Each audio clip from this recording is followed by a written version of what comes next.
And welcome back, everybody, to another episode of Benched with Bubba, episode 489. Got a special guest joining me today, a first-timer to the show. I was privileged to be on his podcast a couple weeks ago. The dude is all over Twitter tweeting out amazing information, even writing stuff now as well. So go check that out. I'll let him plug it all here in just a minute. But you can find his podcast, the Fantasy MLB Today podcast. He is on Twitter at Joe Orrico, ORRICO 99. Joe, how you doing, man? Bubba, I am thrilled to be here, man. I'm really, I'm a happy man today in Toronto. First of all, with Charlie Montoyo being out of town, I know a lot of people are not too happy, but it's definitely brightened up my day. But being on here, very, very excited to be on here for the first time. We set this up a couple weeks back, and I've been looking forward to it, man. We're going to talk some NL surprises, and it should be a lot of fun. I appreciate it, man. I'm looking forward to it. I had a great time chatting with you a few weeks ago. I know you had my buddy Ryan Bloomfield, on again for the second time. Dude's an amazing human being and fantasy analyst to top it off. But before we get into the other topics of the day, again, plug your podcast, plug your articles you're writing, plug a special event we have coming up, all kinds of fun stuff. Absolutely. There is a lot to be excited about. Now, I'm pretty new into this space, but I've been welcomed in with open arms by guys like yourself and like Ryan. Ryan was on the show today. We talked yesterday, but it's actually a part of today's show. And that show, like you said, Fantasy MLB Today, it's part of the Sports Ethos podcast. I don't know if they really call it a network, but the sportsethos.com is where a lot of the stuff comes out. It used to be Hoop Ball for those of you who play fantasy basketball. They used their old friends of Bogman and the Welsh, who know the site creators, Dan Bespris and Aaron Brewski, back from their Roto World days. And anyway, I got in with those guys and started doing this. There's a Fantasy NBA Today show, NFL Today. So they're all kind of sister shows. And we've been going for about 4 months now. And we do that Monday through Friday, usually half an hour to an hour. I bring on a guest once a week. Bubba, you were on. We did a buy low, sell high show. I listened back to it, and it actually sounded like we got a few things right, buy low on a couple of guys that actually turned out to be to turn it around, I should say. They turned it around, and the sell highs who have kind of fallen off a cliff a little bit. So it sounded good. A lot of people love you. That's like the most downloaded episode of the show. So that's crazy, but thank you. People love their Bubba stuff. But I should say once a week, a Sunday article where I kind of just do my own thing. Some weeks it's a waiver wire thing where I talk about some of the most added guys. Some weeks it's buy low and sell high. I just kind of mix it up, whatever I'm really feeling that week. It's Sunday afternoon. It usually comes out. I tweet it out. Like you said, follow me on Twitter. And I usually do some Twitter threads throughout the day. I've had COVID these last couple of weeks, so I've been kind of down with the Twitter activity. But I've been ramped it up again recently, just trying to do some recaps and some brief player evaluations as much as the 280 characters will allow you to do. Just trying to get some information out there. I didn't see so much of that really going on, so just trying to find my own little way in this fantasy world. But trying to put out a bunch of content like yourself, just trying to get my name out there.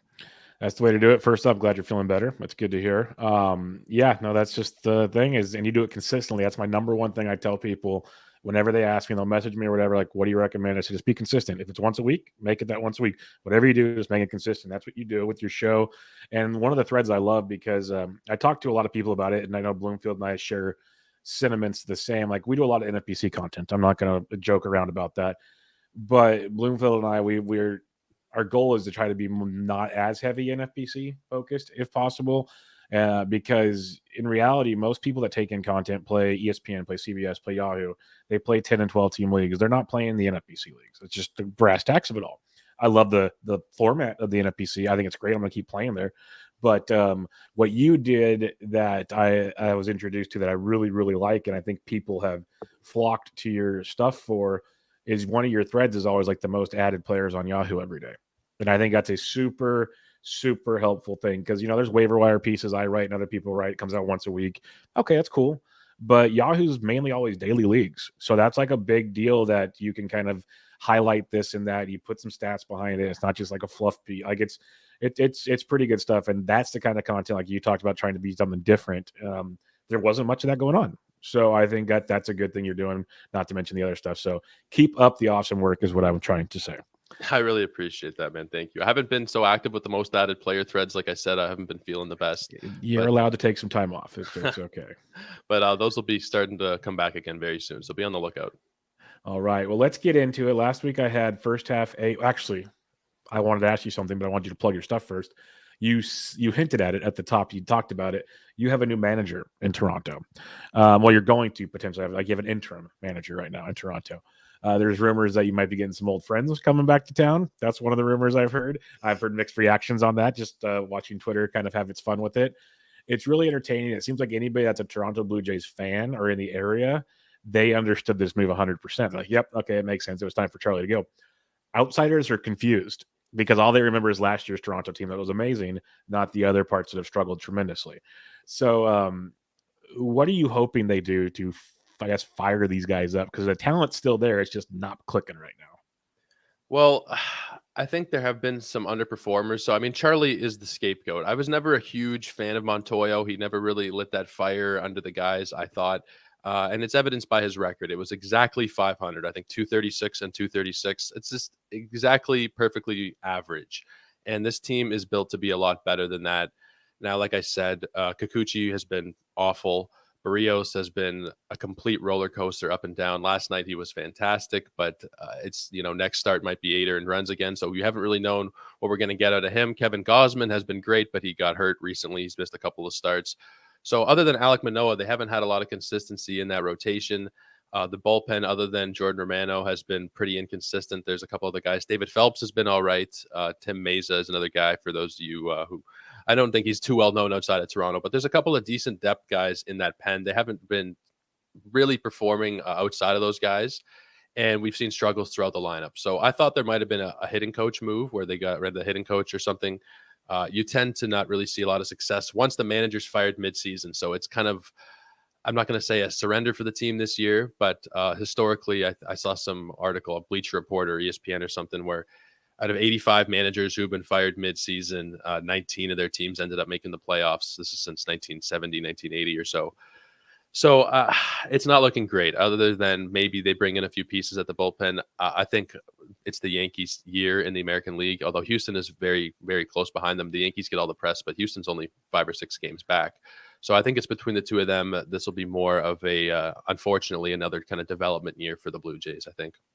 Yeah, it sucks because they were so close last year. I was loving a lot of the shirts they were wearing in spring training about, like, last year was this is the real movie, basically, is what it came down to. Last year was the preview. This is where it's at, the prequel or something. So I was looking forward to it. They're so young still, which is a good thing. Maybe they go the Phillies route, though, since they got rid of Girardi. They've been playing great baseball. So you never know. There's always hope, and the extra wild card helps out as well. So we'll see where that one goes. I just want to get your thought on that one, because I love rooting for those Jays, but they have been very frustrating, especially if you play fantasy. It has not been what we've been hoping for many of them, but I digress.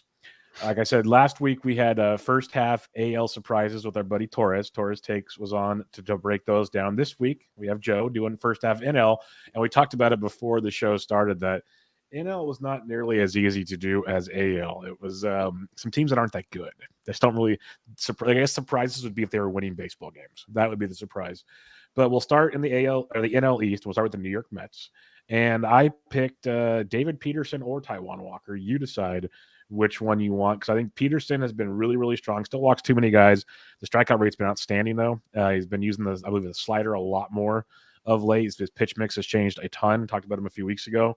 But then you got Taijuan Walker, who I've never been a Taijuan guy, but he has slowly been getting it going of late and really filling in the void the best you can for the injured Scherzer and DeGrom. You can never fill that void, but as close as they can. So what are your thoughts on these pitchers, and is there anybody else in New York that you had? Well, you could go the Francisco Lindor route, I guess, because last year was so disappointing. I don't know if it's really a surprise necessarily, and the title of the show is Surprises. It's more just what we would have hoped for.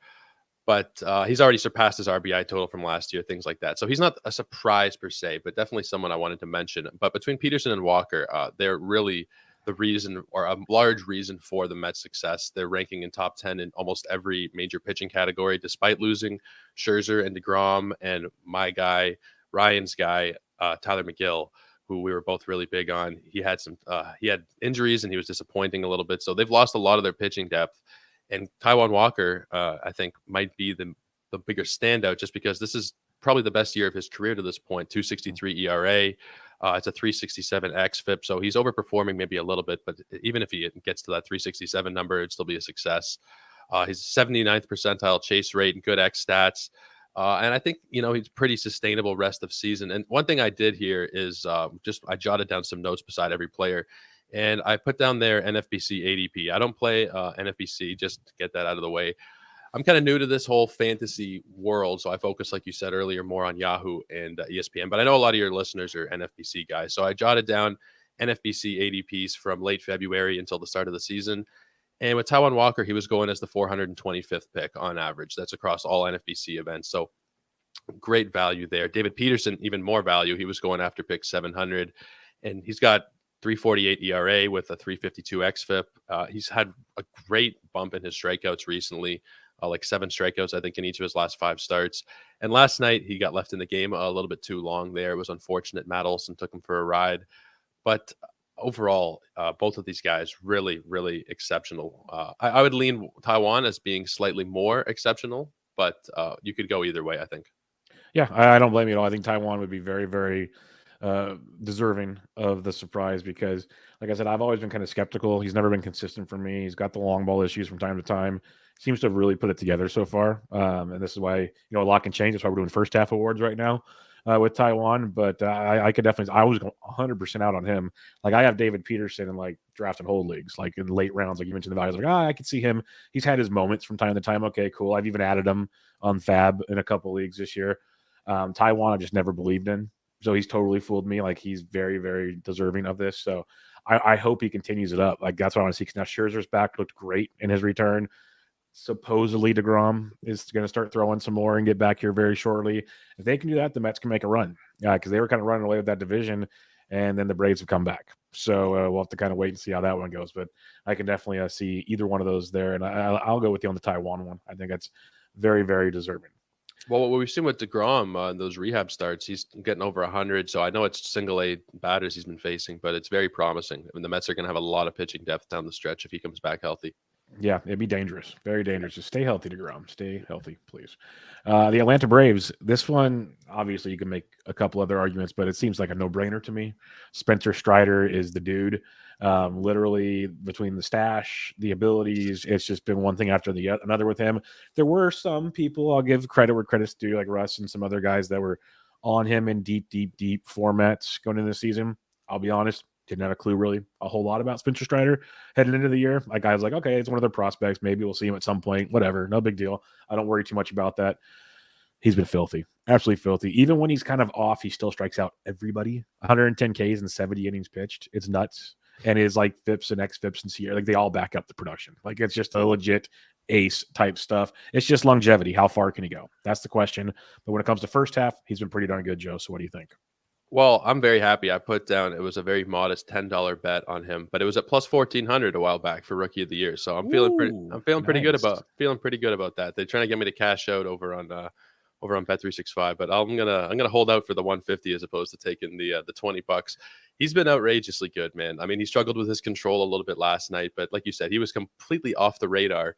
I'd never heard of him. Granted, I mean, I've been a baseball fan, but I've definitely been more focused in this year doing the like quote unquote analyst thing, trying to really dig in a little bit. But in terms of guys who I was on the radar or who were on my radar for minor leaguers, he was not there. But he probably should have been looking at his strikeout rate going back every year. It's over 30%. And he's up to just about 40% this year. The walks are maybe a touch higher than you'd want, but they're about where he's always been, about 10%. But at nearly 40% K rate, I worry a little bit down the stretch how many innings he can really throw. He's already at 70 innings. He'd never thrown more than 63 in any of his minor league stuff from last year anyway.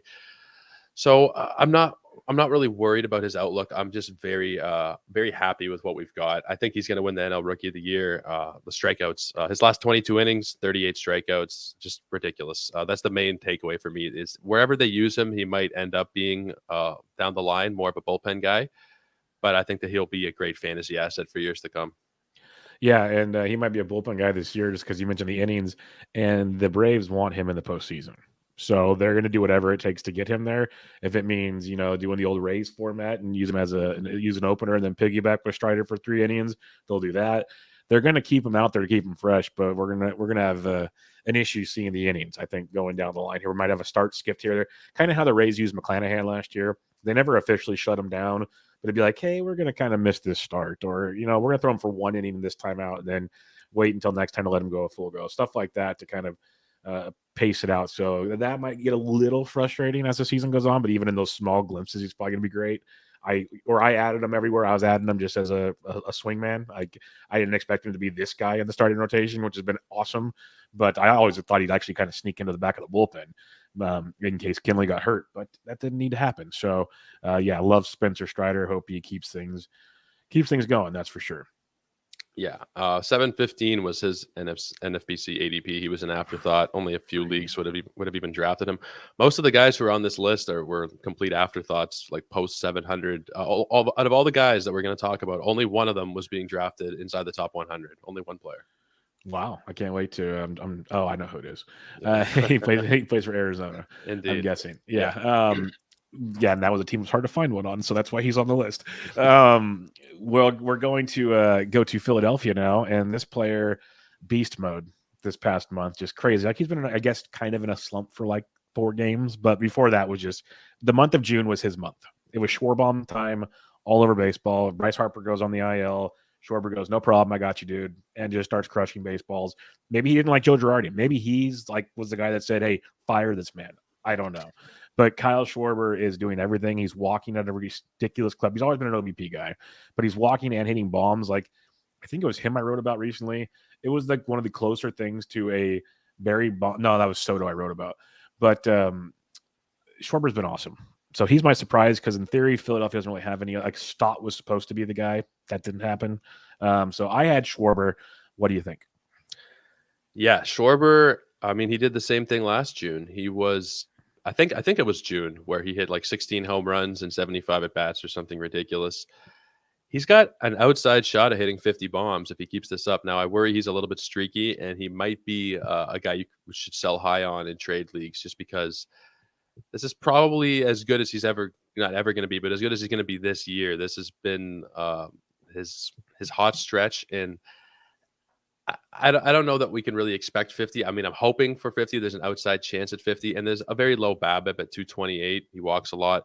So there's a chance that he has a little bit more value outside of home runs going forward, but I think that you could probably sell pretty high on him. He's like a top 20 fantasy asset. If you look at totals for the whole year, he's like 18th overall.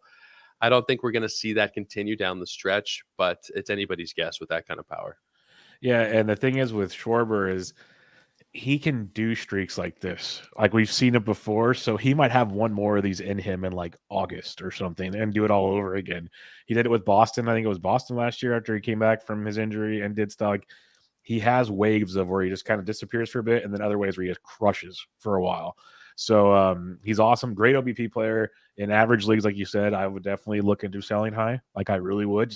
I love Schwarber. Absolutely love him. But let's be realistic. Like he's not going to be much higher than this. So it's a great call on that idea. Like if your team's good in power, which it might be because of what Schwarber did, but you need steals or something, or you need a pitcher, like this is the time to do it. So start making some moves. There's still plenty of time to make moves in your leagues, and he would be a great guy to do that with. So that's a good call on that one. Yeah, he was just outside of the top 100. 105 was his ADP. See, at first I thought it was him, and then I looked down. I'm like, no, it's not. It's the other guy. Yeah. All right, let's go to the Miami Marlins, and they had a couple I could see arguments for. Some young players like Jesus Sanchez is one. That's really started the year good, kind of slumped a bit. I could see the argument. I went John Birdie. I think a lot of people agree John Birdie. He was the benefactor of Joey Wendell and Brian Anderson injuries to get him playing time. Right now, my buddy Jazz is out, which is not cool. But so we'll see what happens when they're all back. But for now, Birdie's still playing pretty much every day. Still heading towards the top of the order. The dude's got 27 stolen bases. Joe, I don't know how old you are. I don't need to know how old you are. I can guess you're definitely younger than me.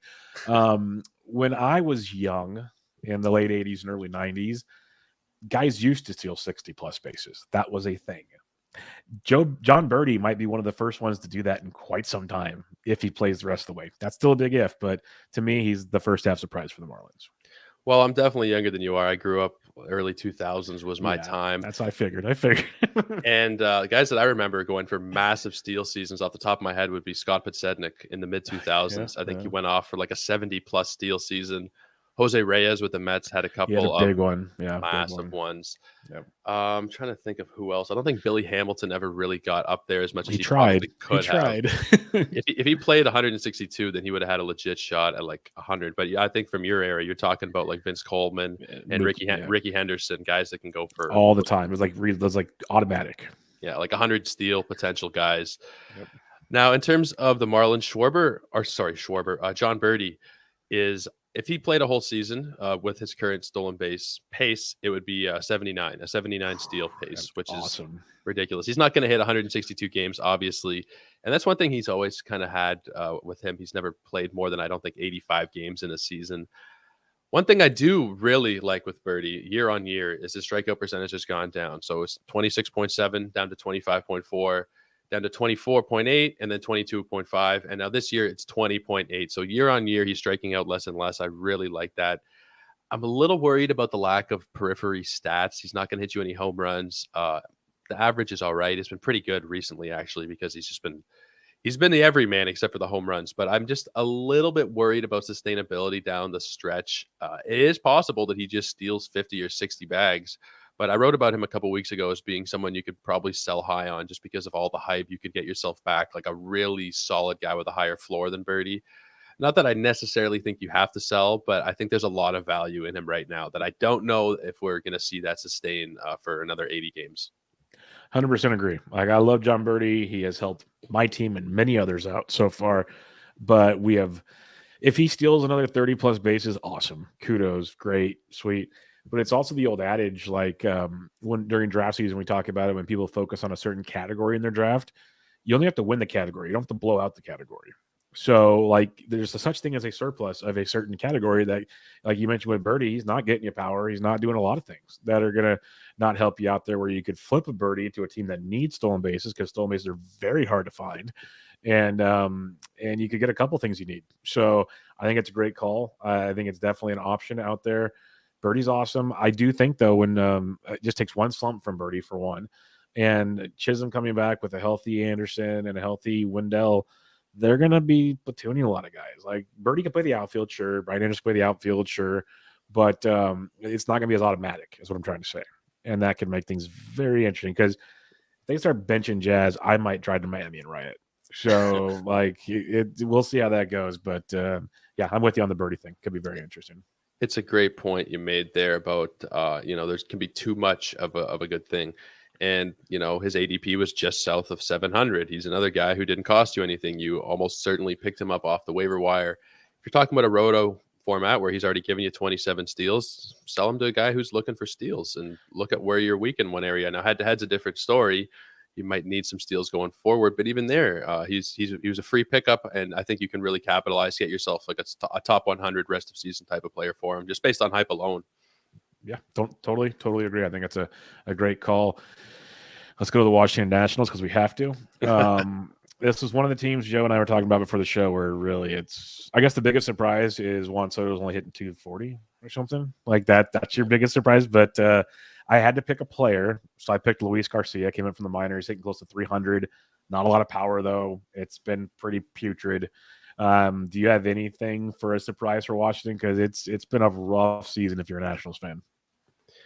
Well, you could go when you say surprises. Now, if I didn't watch the show with Torres last week, then I might have thought surprises could mean a number of different things, like a Tyler O'Neill type of surprise or like a Juan Soto type of surprise, where you've seen definitely not what you paid for on draft day. Now, Soto hit a home run today.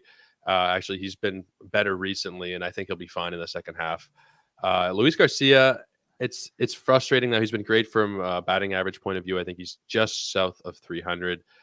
The lack of home runs and steals are frustrating. He's 1 for 4 in stolen base attempts. Granted, second base is kind of a weak position. I know he's their primary shortstop, but he's also eligible at second. I like him okay. He's more of a deeper league guy, I think, but second base is a fairly weak position. We've seen guys who we thought would have value there, like Max Muncy and Jonathan India, who have not really lived up to what you thought.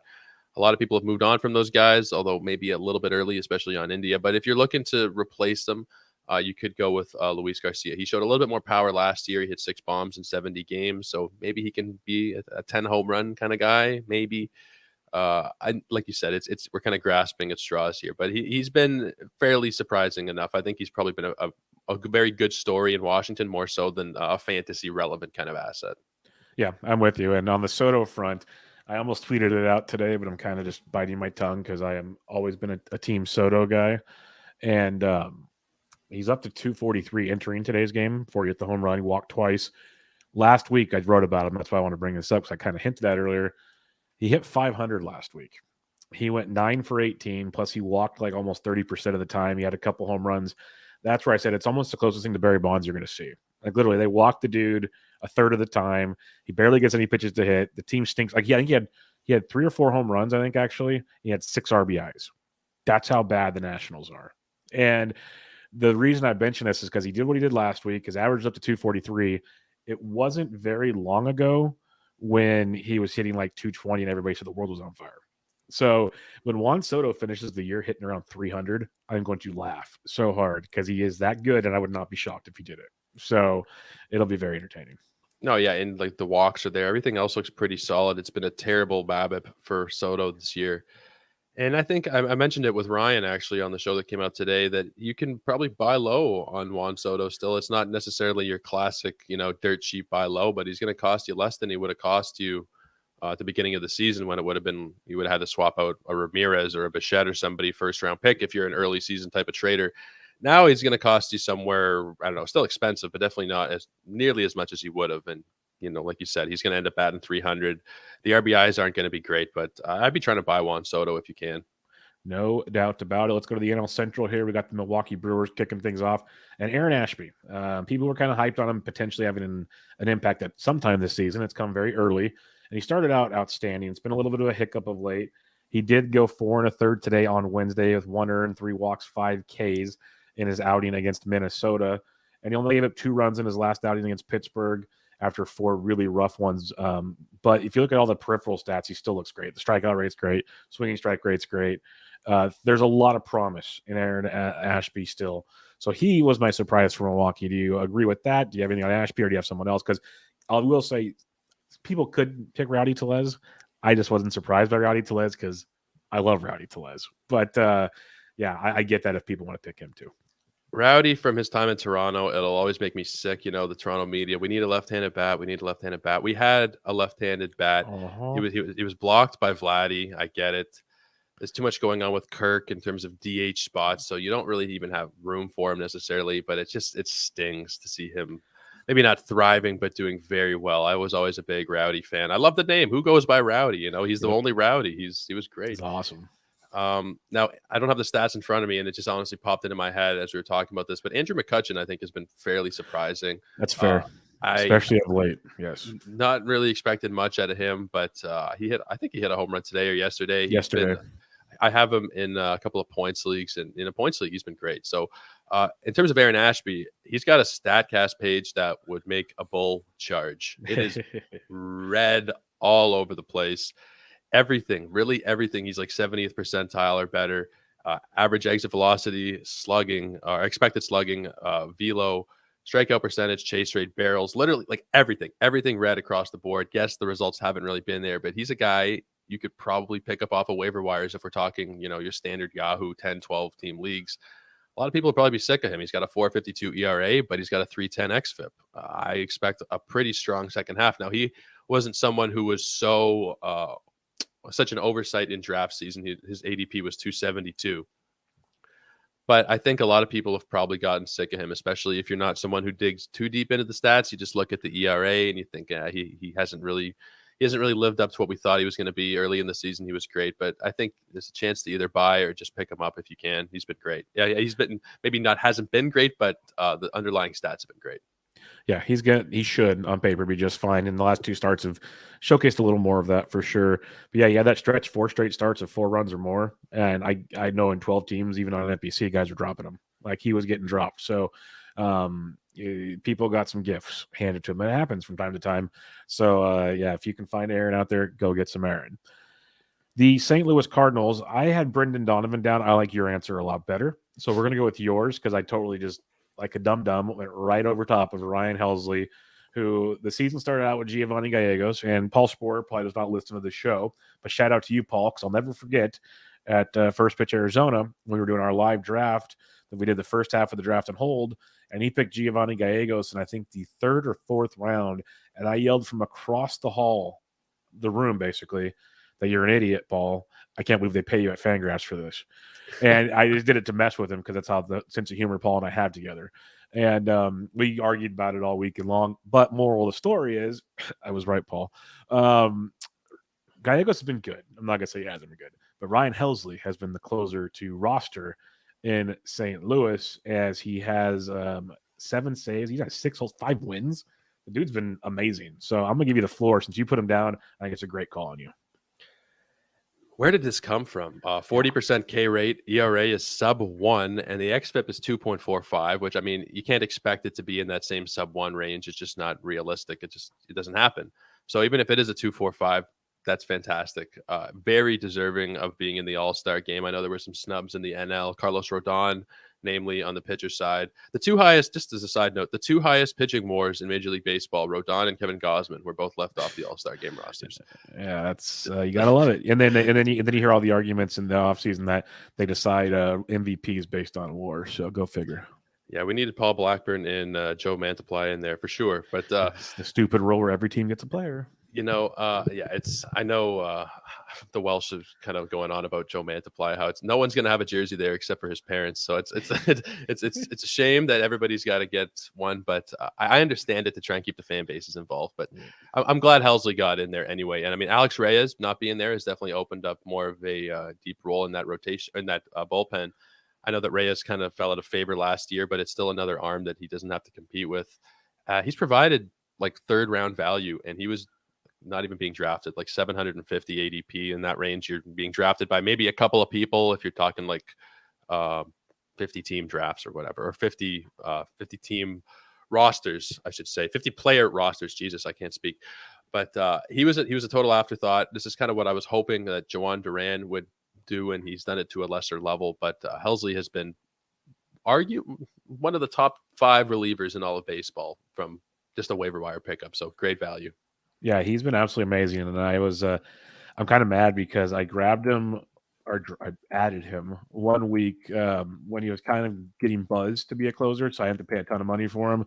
Then it looked like he was going to lose the job, didn't have it for a while. Gallegos took it back over, so I dropped him, of course, and I digress from there. It's been a pretty lovely situation all around there with Helsley. But he's been awesome. Like you said, where did it come from? I don't know. And for those that are going to report back to Paul, I was just joking around. So don't get feisty, Paul.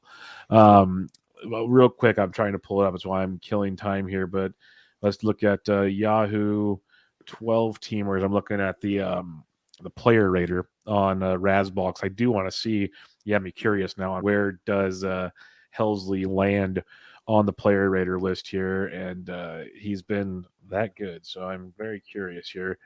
Relief pitchers season to date, Razball player rater, 12 team Yahoo formats. He is the 3rd best reliever in baseball, in fantasy baseball. So behind Clay Holmes and Edwin Diaz. So that is pretty. Wow, sorry. Better than Hader surprises me. I'm surprised. Well, yeah, Hader on this list is 6th. It goes Holmes, Edwin Diaz, Ryan Helsley, Kenley Jansen, Emmanuel Clase, and Josh Hader. Wow. Holmes had a kind of falling off a cliff moment last night a little bit, eh? Yeah, he had a rough one, and the stupid fans in New York booed him like unbelievable, like idiots. But what's even more impressive, so Hader at 6 is surprising. I'm going to round out the top 10 here because this is maybe an argument not to take closers early. It's always a fun argument. After Josh Hader, the 7th best reliever, Jorge Lopez. The 8th best reliever, David Bednar. The 9th best reliever, Daniel Bard. And the 10th best reliever from Kansas City, Scott Barlow. Wild times. Wow. I think Liam Hendricks was the highest drafted closer this year. He's nowhere to be found on that list. Him and Hader. Hader and Kenley are, I think, the only 2 I named there that were actually drafted for the closing role in Class A. So 3 of them. Yeah. Other than that, it's wide open. Surprised Edwin Diaz. Edwin Diaz as well. Was he not on there? Yeah, I mentioned him. Sorry. Yeah, he was the 2nd. He's number 2. Yeah, okay. I thought because he's been so great. Four of the top 10 were guys that people targeted overall, but 6 of them nowhere to be found. And if I kept going down, it's Paul Sewell, Adam Simber, AJ Minter, then Jordan Romano. So there's a lot of non-targeted closers. It's a pretty entertaining relief. It's a relief pitcher, so it's the grand scheme of things, but it still says a lot about how the closing situation's going. Pittsburgh Pirates, another team that is having a rough go of it, and I like this guy as a surprise. He's only hitting 201, strikes out a ton. I think he leads all NL rookies in home runs with 14, and that is Joc Pederson. So Joc Pederson, there's lots of good and lots of bad, and not to mention he plays for the Pirates. But there wasn't a whole lot of other surprises. It might be O'Neill Cruz by the end of the season. But other than that, I really couldn't find anything. David Bednar probably deserves it, actually, now that I mentioned him on that list. But I put Zawinski. I don't really remember Bednar's stats from last year. I think he was not too bad, though. He wasn't this good, but there was at least speculation he'd be the closer this year, not like a complete surprise.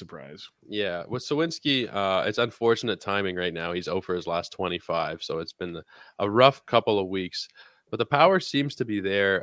One thing I should mention is the BABIP luck has been pretty shitty. He's at 233. He's usually been at plus 300 in his time in the minors, so I like that. I like that his O swing is only 27.6%. He has a pretty good eye, it seems. But that 201 batting average has killed you. So I expect him to get a little bit better in terms of the average. And the power, I think it'll be able to sustain as like a 20-ish home run guy. And I know Welsh was saying he likes Zawinski more than O'Neill Cruz this year. I know he's not a big O'Neill Cruz guy, but it's interesting to see what he thinks, knowing the prospect world like he does. I think Cruz is going to be good over time, but Zawinski has been impressive. Other than some of the recent struggles this last week, he's been pretty impressive. Yeah, that's I was surprised to see 201, but the 0 for 25 makes sense in that regard. But yeah, the power is legit. I think that's something to keep an eye on. And they've had some other guys come through there. Like Dio Castillo's been good. Michael Chavis has been they're good, but nothing great. So it's been tough to pencil it down there in Pittsburgh. But David Bednar, go get traded to a good team and go enjoy some winning, man. That'd be fun for you. Chicago Cubs, they got a lot of moving pieces in Chicago, but right now Christopher Morel, I'll be honest, didn't know much about him coming into the season. Have him rostered in a lot of leagues now. I do. But when he was leading off, it was really awesome. He's kind of moved down in the order a bit, but he's got some power, got some speed, got 10 homers, 7 steals, decent average, been quite productive for the Cubs. So I think he's a surprise for me. What about you? Yeah, and he's eligible at second and third and in the outfield. I don't think he has the third base eligibility on ESPN. I'm not sure about NFBC, but NFBC is second base outfield. Second base and outfield. It's still a very valuable combination. You can plug him into your lineup. And he's been a guy who's been worthy of not just a bench role, but as a starting guy, as a 5-category contributor. I mean, less than 200 at-bats, 199 at-bats, 7 steals, 9 homers, 266 average, 34 runs. That's legit 2020 potential, I think. If you look at the prospect ratings, he's 60 out of 60 speed tool, 50 out of 50, or 55 out of 60 raw power. He's been one of the bright spots for a fairly disappointing Cubs team. Not that they had high expectations. His BABIP is pretty high, 364, so that might come down a little bit. But I think the power and the speed are pretty legit. So I agree with you completely. Morel has been very surprising and very beneficial to a couple of my teams. Yep, 100% with you on that one. Hopefully, we'll see what they do. The Cubs should be making some trades here, so we'll see how that affects things going forward. One thing I will say is Wilson Contreras this season is insane. So that's kudos to him. Cincinnati Reds, I wrote down Kyle Farmer. I like your answer a lot better. Brandon Drury has been ridiculous. I just wanted to give Kyle Farmer some props, though, because he's been very, very good, way better than people give him credit for. So that's good on him. But Brandon Drury, my goodness, what he's been able to put together this season with a whopping 18 home runs already, even 2 steals, which isn't bad, but like a 259 ISO, a 870 OPS, and a 136 WRC plus from Brandon Drury. You would have lost every bet coming into the season if you would have put anything close to those numbers out there. So, yeah, you put the right one down on the list there, Joe. Well, Farmer, I like Farmer. Now, it's a shame he doesn't have catcher eligibility like he had last year. That would have been fantastic. Like Isaiah Kiner-Falefa and Farmer were 2 guys who I loved last year because you could plug him in a catcher. So, and he hasn't been too bad, Farmer. He's been very serviceable.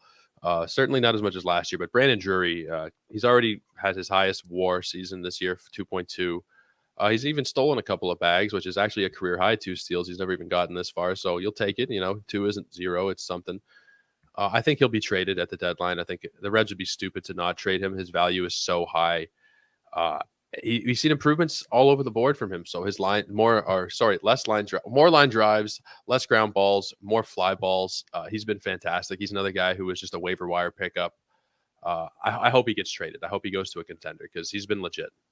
Yeah, and this is a question I think we had on last Thursday's show is he should get traded, but we're trying to figure out where he'd go because Yancey was asking us what it would do to his value because obviously hitting the Great American Small Park is the best thing you could ever have. So it's always going to be a downward swing no matter where he goes, just how much is the question. So that'll be fun to see where he ends up and see where it goes. So it might be a sell situation right now if you can, just to get ahead of the train on that one. But Drury's been awesome, and his eligibility's nuts. He's all over the place. So I'm with you on that one too. Yeah, I don't know about fantasy if you necessarily need to be selling him. Like I don't know how sustainable it is. You'd recommend trying to sell him right now, you think? I just don't know where he's going to go because whatever ballpark he goes in is already going to be not as good as where he's at now. That's true. And if it's a contending team, is he going to have an everyday role like he has now? You'd think so, but you never know. Like the Dodgers could use him, but would he play every day? Because they lost Chris Taylor, so that'd be a great fit. The Red Sox could use him. The Jays could probably use him. We named a bunch of contending. The Braves could use him to take Ozzie Albies spot because he's played Cano for crying out loud. He'd probably play every day there. But a lot of the places, it's like 50-50. Half the teams he'd probably play every day. Half the contenders, you could see him play a utility role. And that's where it gets interesting. So I don't know. You might not need to trade him, but you can also strike pretty high right now too. Yeah, he's been like a top 40 or something player this year. Well, I got the Razzball player rater up. Let's just have some fun with this. Let's just talk all hitters here. Let's go utility. Probably could be higher than 40. I'm thinking just fantasy with mixing in pitchers and everything. But if you're talking about just hitters, I'm guessing like top 25. I'm going to do all players here. And if this thing wants to load, yeah, I got you. Now it's going to be fussy. Let's just reload the page here. Now, there we go. Brandon Drury. This is why we have good radio. He is 1, 2, 3. Yeah, he's 25th if you do pitchers and hitters. Yep. Oh, 25th. With pitchers. Wow. With pitchers, he's 25th. Wow. Yahoo 12 teamers, 25th with pitchers. That's how good he's been when it comes to fantasy. So yeah, that calculates as a surprise for sure. Another guy who was not drafted whatsoever. Yeah, he's had to be free. Another guy, we're going to go to the NL West now. He's right in front of Brandon Drury on the player rater, 24th overall when you took pitchers and hitters together. That's Tony Gonsolin, the Catman himself. He's been great for the Dodgers, 11 wins already. Like every year, they had Julio Urias had all the wins last year. Tony Gonsolin's already got 11 wins this year in 16 starts, which is insane.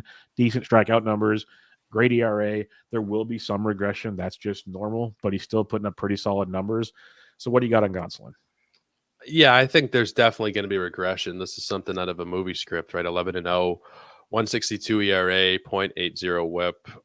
Now, the BABIP he's allowing is 183, and he's stranding 91% of base runners. So those are going to change. The xFIP is 382. If he gets to 382, he's still going to be fine.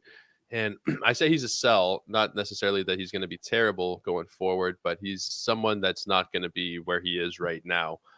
You could get back someone probably very, very pretty for him. He was going around pick 300 in draft season. He's been one of the biggest values of the whole year, providing like first round, second round value. He's already at his career high in pitches, so it's another thing that I kind of worry about a little bit. So I'd probably sell, but I think he's still going to be fine going forward. I've always liked the guy. Yeah, I've liked him too. I got a lot of flack for taking him in deeper leagues in the preseason. Like, he won't get enough innings. He won't do this. Well, I'll take 11 wins right now. I'll tell you that much. Yeah. Did I think that would happen? No. But it's pretty cool. Pretty cool when it does. So, yeah, no, I like Gonsolin, and it does not hurt that he pitches for the Dodgers. That's always going to be a plus. And it's one of those teams where he can give up – he could have an ERA of 4 and still have 11 wins, and you wouldn't have been surprised. So that's the beauty of this. He's not pitching for the Giants. This is the Dodgers. So you have a beautiful thing going for you there. Let's go to the Padres here. And this was kind of a tough one to really pick a guy, to be honest. But I went with Jorge Alfaro, who's been very good. He's been playing outfield and catcher, and a little bit of first base, actually. So he's played all over the diamond for the Padres, hitting almost 270 on the season, a little bit of pop, even as a stolen base. So I went with Jorge Alfaro. What's your thoughts? San Diego just didn't have a lot of options. Yeah, there's really not much. I mean, maybe Mackenzie Gore if you exclude the last couple of weeks, but it'd be impossible to do it now. But there was a point where he was definitely the biggest surprise out there. I love Alfaro's eligibility, catcher and in the outfield. It's that there's another guy coming up I don't want to spoil who's got that eligibility, and also Eric Haas for the Tigers. I love that mix. It saves the legs of the catcher, and it also allows you to play him like 6 days a week. So Alfaro, this is kind of like what he did in 2019, where he had 18 homers and 57 RBIs. He batted 262. He's doing similar stuff with strikeout and walk numbers as he did that year. Now, I'm a little worried. The BABIP is a touch high, but his career BABIP is 375. It's very high already, so I'm not too worried. It's just something to note. He stole 8 bases last year, so like you said with the steals, it could be something that we see a little bit more of down the line. He's about as good as you're going to find over there in terms of a surprise. Maybe one of the pitchers like Musgrove has been a surprise, I guess, for how good he's been, but I don't think that really fits the criteria here necessarily. Yeah, because like the studs have been Musgrove, Machado, who you expected to be studs. Cronenworth's starting to get it going, but you expected him to be good. Yeah. So it's just been kind of like you would hope maybe CJ Abrams. That didn't work. It's just been some holes. So I like Alfaro. He's been added in a ton of leagues lately as a catcher too. So people are catching on to that as well. He's been very serviceable. I like that Eric Haas shout, by the way. He's a 20 home run plop from a catcher with outfield eligibility is pretty primo. So I like that one a lot. All right, let's go to the Giants. Let's talk Joc Jams. He's actually up to bat as we speak against the Diamondbacks right now. Joc Pederson has been nuts. All-star, 17 home runs, hitting 256. They showed his stats right when he walked up. And twice as many plate appearances basically last year. He had 18 home runs and 61 RBIs and a lower batting average. So he's playing very, very well this season. I don't know. I love watching him every day. I was pumped when the Giants got him just because he's fun and great atmosphere. But what he's done so far, way exceeded my expectations. I don't know about you. Well, when he first started going on a tear, because there's been a couple of hot streaks and there was a little bit of cold mixed in, I think somewhere in early mid-May, I thought he was going to be like a daily changes specialty guy where you put him in there against right-handed pitching maybe 3-4 times a week, probably 4 or 5 times a week. And pretty much what Matt Carpenter has become. That's what I expected out of Pederson. Pederson's become more of a mainstay. He's an all-star for the second time in his career. And he's going to capitalize in the offseason, I think, and get himself a lot of money. He's on a 1-year, $6 million deal right now. I think he's going to get something like Kyle Schwarber kind of money, 4 years, $80 million in that range. Career highs in a lot of key areas for Pederson. WRC plus, hard hit percentage, expected slugging, barrel rates. He's done a very good job for himself. He just seems to be able to thrive wherever he goes, and maybe thrive is a little bit too heavy of a word there, but I really love Joc Pederson. All the fantasy stuff from earlier in the year, he's just a personality. I love the guy. Yeah, big fan of his. He just got robbed of extra bases, so that was fun to watch. But yeah, I love him, and what I love is just even the story about his brother who's got some disabilities, and he's from the Bay Area, and the Giants built a locker next to Joc's for his brother. It's a really cool story watching the whole thing. So he brings his brother around all the time. And it's going to be fun to watch, especially at the All-Star game during the Home Run Derby. I don't think Joc's in it. It'd be fun if he was. He's done it well in it before, but his brother's been there at those. It's always been very entertaining. So love seeing all of that. Got a couple more here. We go to Arizona, the man that was in the top 100 of ADPs, like you were mentioning, that does have catcher outfit eligibility. And I was a big Dalton Varsho supporter coming into the season. Lots of love for him. I was dying on that hill. I was nervous because there were some smart people that said you're an idiot, but he's hitting 235 with 12 homers and 5 stolen bases. Not great. It's kind of been a slump of late, but pretty darn good at the same time. So I'll take it with Dalton Varsho. What do you got on him? Yeah, his June was just piss poor. It was like really, really bad. The catcher eligibility, and he plays catcher, I think about half the time, more than half the time, roughly. Yep. That's a huge part of his value. If he was doing this as just an outfielder, he'd be someone who would probably just be mixed in to the bunch. But I was big on him as well. So Baseball Pods on Twitter, Chris, he posted something before the season that was asking who, plant your flag kind of thing. Who are your guys? And Varsho was one of my guys. It was Varsho, Luke Voigt, Logan Gilbert, and Alex Wood. Bit of a mixed bag there. And Varsho is someone who I picked a lot of shares. Like most of my leagues, I reached a little bit for him. I like him. I think that was a terrible month, but he'll correct. He's going to have career high in home runs. Hopefully the steals turn around a little bit more, only 5, close to 20 steal guy in multiple seasons in the minors.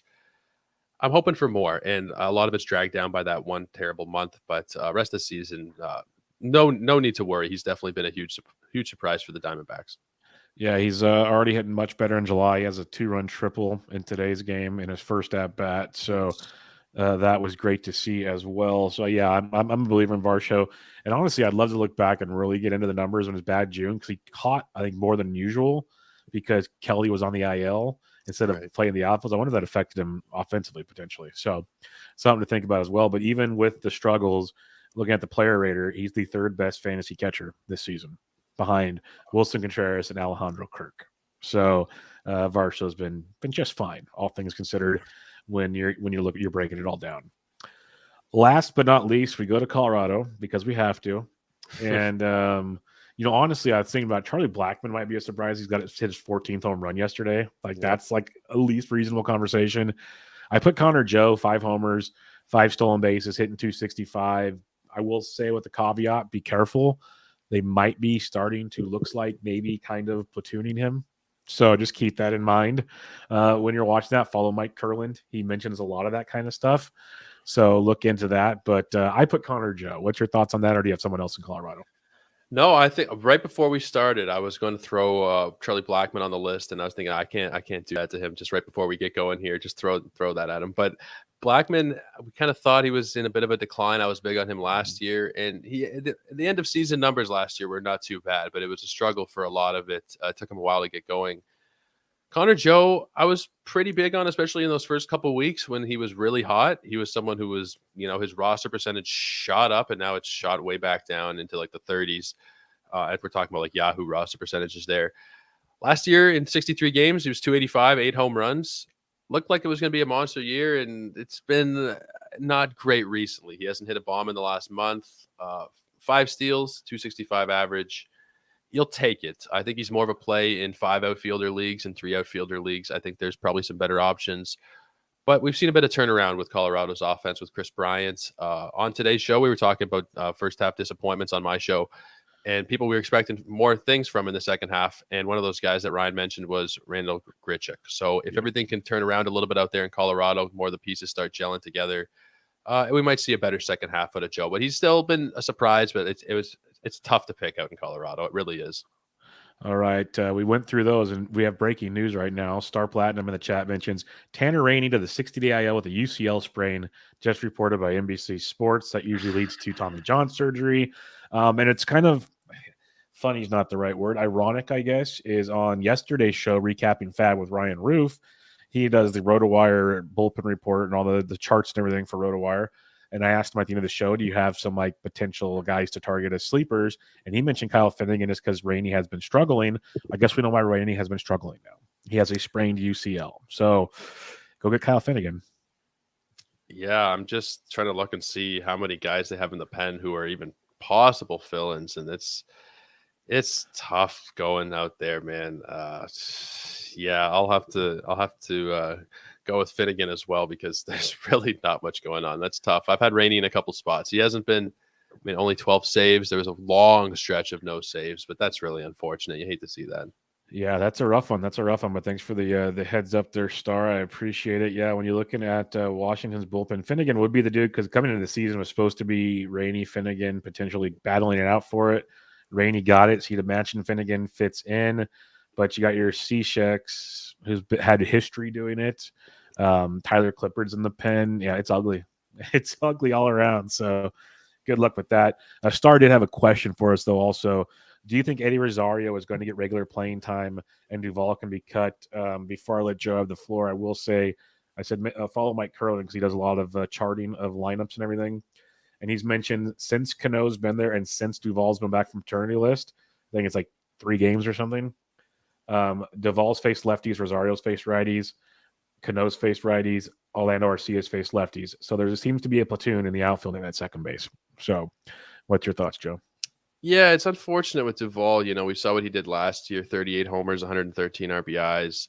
Haven't really seen that this year. Depending on league size, I'd probably be all right to cut him in standard leagues. Rosario, I mean, he's just come back. I think he had like the LASIK eye surgery, right? He couldn't see properly at the beginning of the year. So I might want to hold out on him a little bit longer just to see what kind of correction there is. And if he starts mashing, then they will put him into the lineup. Duvall's had more of an opportunity this year, and we haven't really seen it. So I'd be more inclined to cut him. It's unfortunate, multiple 30 home run seasons, but not really doing it this year. Rosario, I'd give a bit more time. Sorry to interrupt you there. No, you're fine. I'm with you. And Rosario can hit lefties, so we'll see how that one plays out. And then Torres, our buddy Torres Takes, has a question, a real baseball question. He says, "Who's taking the NL East, the Mets or the Braves?" And we kind of like talked around that earlier in the show. Didn't really hit on it, but the Braves are coming back on the Mets.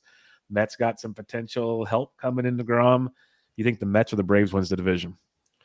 Well, I think Jacob deGrom is the huge wild card there. They're pretty neck and neck right now. Scherzer coming back is going to give them a little bit of a boost. Obviously, he already has. He's been dominant. If deGrom comes back and he's old Jacob deGrom, it's hard to go against the Mets. We saw, their lineup can really pop off any given day. And today we saw Mark Canha hit a home run, Lindor, Eduardo Escobar. Just those depth guys produce for them. Brandon Nimmo. They're really deep with names that aren't really household names. And then, of course, Pete Alonso and those guys who you do know, everybody contributes there. We talked about Edwin Diaz earlier. They've just had a lot of contributors. If they get deGrom back, it's hard to go against the Mets. Yeah, I'm going to go Braves. Yeah, okay. I don't disagree with what you're saying about deGrom. I guess I'm just nervous we get deGrom back to what deGrom's supposed to be, because even when I see him throwing 100, I get nervous that arm's going to fall off again. And can Taijuan Walker keep pitching this well? So I'm going Braves, but then again, Spencer Strider might be out for who knows? Who knows? It's going to be interesting. It's fun. It's fun to have that conversation. Let's put it that way. To have the Mets potentially in this thing. I'm going to go Braves. I like the Braves offense better than the Mets. So I'm going to go that direction, but it should be a very fun one indeed.